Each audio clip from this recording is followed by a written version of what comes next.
The gauntlet has been laid. The challenge has been given. Today, we're looking at Airfix paratroopers and Airfix World War II U.S. infantry. And what are we looking at? We want to know, are these better than these?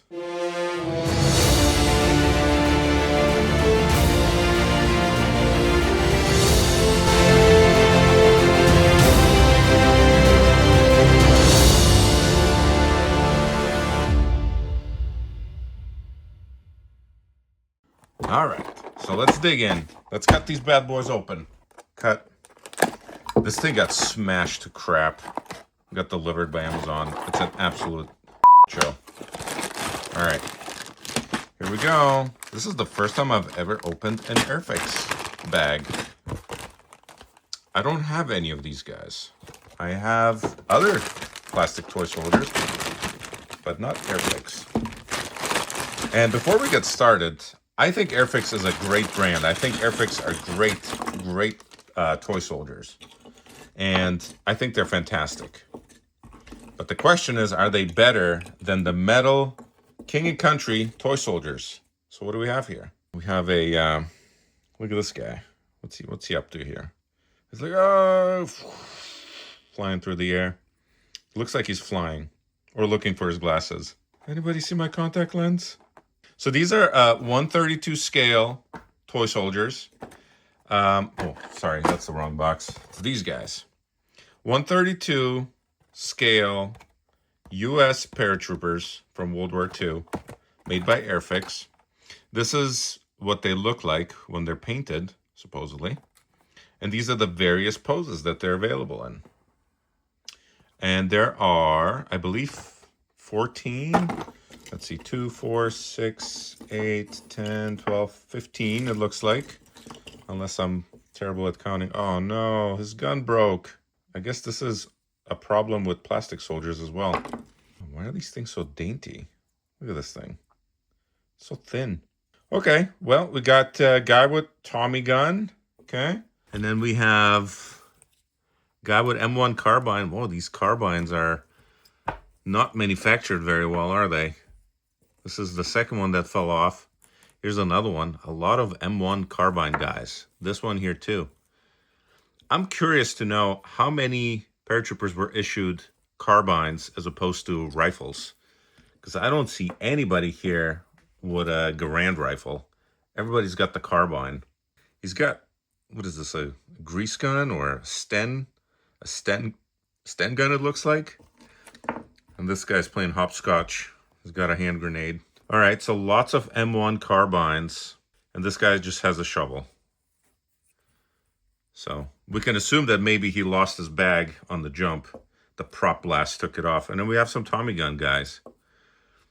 And you paint these. You paint these guys. Or you can just play with them like this. And then we have a radio guy. He's just huddling up with the radio. Are they better? Let's take a look. So, obviously, King and Country didn't start being amazing right from the beginning, right? I mean, we have, this is DD03. This is one of the models from the DD03 set. It is a paratrooper running with a radio pack. This particular model is missing the antenna, so he's a little bit beat up. But here we go. So this is one of the earliest paratroopers that you can get from King and Country. King and Country. Detail, I think, is still pretty good. So let's look at side by side. So obviously this one's bigger. It's 130 scale. This is 132 scale. The pockets are nice, nicely visible here. The poses are very restricted, right? Because they're injection molded. So they have to kind of do these awkward, like, holding poses. You know, you don't really have a lot of freedom with the way you pose these guys, because the King and Country soldiers, they got assembled, right? They come pieced together. Well, I mean, they come put together and painted.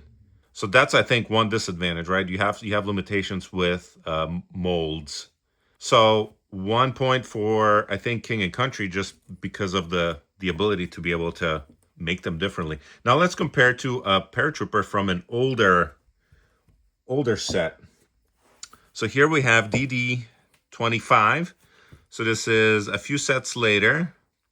We see that there are some issues with sculpting, like the faces look a little bit sunken, look like crushed in. They don't look full, right? I think that's just an issue. But you can still make out details like the mouth, the eyes, the nose. You can count the fingers on the hand. Can we do that here? So like I can't tell this guy here. I can't tell if he's wearing a mitt or if he's got like, you know, a Jaime Lannister hand. Can't tell. This guy, you can tell the fingers apart. And you got a lot of detail here on the gear. You got the ammo pouches, the grenade with like actual text you can read, the insignia, the nice decals here with the unit patch. This one is from, actually this one's from an earlier set, but you can tell they're kind of like the same generation, right? This is DD21 and is the C soldier. So they used to mark them A, B, C, D. And I really like that. I wish they still did that because a lot of times I have trouble telling what soldier is part of what set. Judging based on sculpt detail, you know, we can tell the pouches, you can see the buttons, the belts, everything is clearly visible. You have the latches here on the backpack. You have the netting here, like the camouflage. You have these little bags on top here. I don't know, first aid kits or something. I'm not sure. Put in the comments if you know what's in these little bags. We got the got all kind of pretty much all the same kind of equipment, but again, you're limited with the sculpt, right? So because these look like they're molded as part of the model, but here the canteen was put on after the fact, right? The shovel was probably put on after the fact. Actually, maybe not. Okay, so those are some of the earlier models. Now we move into the mid-range. So already much greater detail. You can tell the handles on the bayonet. The grips, you can clearly see them. The belts on this rifle, the folds and the clothing is very, very clear. And look, this canteen was added on. Yeah, so this is looking great, and looks like he's got a German canteen here that he took off the prisoner because this is part of. So this is DD74, and here's one set before that. This is DD34. What's disappointing about these is like none of these have a Garand rifle. You know, they got these puny little M1 carbines. Pretty good detail on this one here too. You can tell, you know, the sleeves, the buttons on the sleeves, the chest. Sorry, not the chest. The chin strap right here on the helmet. Moving on down the line. So comparing a guy with a Tommy compared to a guy with a Tommy in this set, very static looking pose, right? But this one is dynamic. You can see the folds in the clothing. The face is very clearly visible. I'm sure once you paint this up, the face will be pretty good, and the proportions are actually pretty decent for something that's injection molded. But again, these extra little pouches and the ammo bags and the sidearm, the canteen, all this stuff was like kind of added on. This is DD37. So already in the early mid ranges, this set is already, I feel like the sculpt on these is already superior. These are some of the later paratrooper models, and they're even more detailed. Look at the faces on these. Very clearly defined faces. Lots of detail in the hands, the clothing, the equipment, everything. You got some dry brushing here as well. The 101st Airborne. So I don't know. DD083. These guys are gliders, so this is sort of like a mid range series piece, right? I mean, I gotta give it to King and Country in this. I mean, the detail is great. The proportions are great. The fact that they can put them together.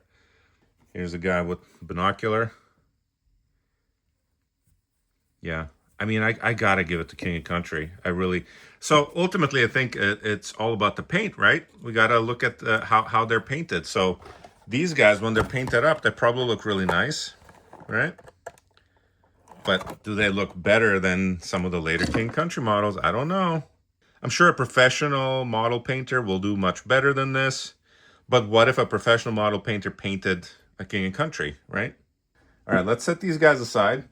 This guy never got to go. Hey, you never looked at me. You're from one of the older sets, DD020. All right, let's clear these guys off. Onto the infantry. Okay, second Airfix pack. There we go. These guys are green. Traditional green. Here we go. I don't like how shiny they are. Okay, I know that doesn't matter because they're going to get painted, but I don't like how shiny they are. So these are the kind of stances that they're kind of stuck to, right? They have to do these very close gripping stances where they're just like hugging their weapons. You know, the classic kind of this kind of thing here where it's like not very detailed when pieces meet like this. Okay, so the face suffers because of that too. You see the face half as like, I mean, they're pretty well lined up, you know, so, and you have to spend a lot of time cleaning up these little ridges here. All right, let's look at some other ones here. Here's again with the M1s. Does anybody here have a Garand? I think this guy has a Garand. There we go. Very fragile. Okay, this guy's running. He's, again, he's like gripping that rifle like it's going out of style. Like, this rifle is literally part of him. Okay, so we have that guy. We have another grease gun guy. What is this? It's supposed to be a 30 caliber machine gun. Here's an officer with the binoculars. Here's a M1 Garand guy. This is so classic, right? That classic. Here's another grease gun guy, another carbine guy. Here's a guy crawling with his rifle. Bazooka guy with no base. Why was that decision made? That doesn't make sense. Poor guy. Everybody gets to stand and he has to like, he doesn't get his own base. That's sad. Let's push these guys back. So these are the different poses that they come in. This is the color scheme, traditional, olive drab, kind of OD colors. All right, and then we have King and Country infantry. I don't have, to be fair, I don't have a lot of the earlier sets. So the earliest one that I have is probably this one. I think this is like, it's part of a 3rd Infantry Division set. Okay, so looking at detail from this guy to, let's see, do we have a guy with a Tommy gun here? No. Closest thing we have is a guy with the grease gun. Yeah. So similar detail as far as the clothing, the ripples in the clothing, proportion wise, I think they're both pretty decent, even though like the mold marks here kind of make that a little bit hard to tell. But again, you got this whole thing where, you know, you can't really detail the equipment very well. You got the stupid little mold mark there. You don't have that with King Country soldiers, and you get all the nice spaces here that are available. All the spaces from the arms and the legs, everything is individualized, right? So the detail, I feel like, again, with even on some of these earlier infantry pieces, is a little bit greater. I'm not speaking to the paint job. I'm speaking simply to the quality of the model.